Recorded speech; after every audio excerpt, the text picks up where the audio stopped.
देख रहे हैं भायंदर सत्ता न्यूज। राष्ट्रवादी कांग्रेस पार्टी के अध्यक्ष शरद पवार को समझना मुश्किल ही नहीं नामुमकिन है। पवार को एक ऐसे नेता के रूप में जाना जाता है जो अपने प्रतिद्वंद्वियों को उनकी राजनीतिक चालों को पता नहीं चलने देते। शुक्रवार को उनके एक बयान ने महाराष्ट्र के राजनीतिक हलकों में चर्चाओं को जन्म दे दिया है। उन्होंने बारामती में एक संवाददाता सम्मेलन में कहा कि अजीत पवार हमारे नेता हैं और एनसीपी में कोई बंटवारा नहीं है।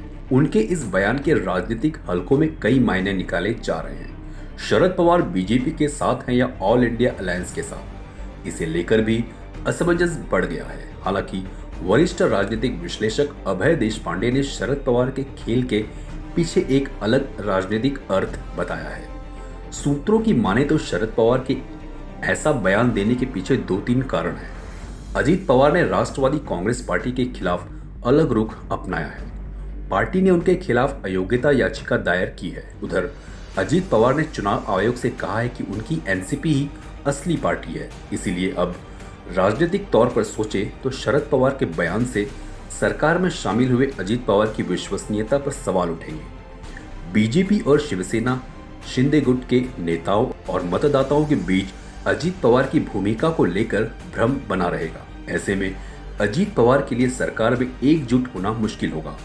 एनसीपी के साथ भी यही होगा। कुछ और समय तक एनसीपी नेताओं और कार्यकर्ताओं के बीच असमंजस की स्थिति बनी रही। अगर वे यह तय नहीं कर पाए कि किस गुट में शामिल होना है तो अजीत पवार के लिए पूरी पार्टी पर कब्जा हासिल करना मुश्किल हो जाएगा। इसीलिए अभय देशपांडे ने राय व्यक्त की कि शरद पवार की ये चाल यह रही होगी कि शिंदे फडणवीस सरकार के साथ अजीत पवार की भविष्य की राजनीतिक यात्रा इतनी आसान नहीं होगी।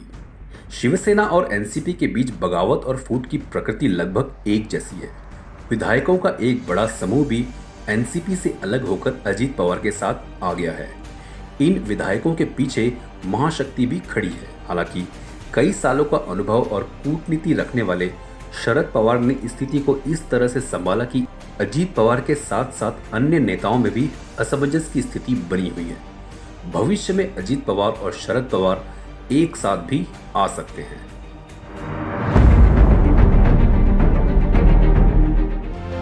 आप देख रहे हैं भायंदर सत्ता न्यूज।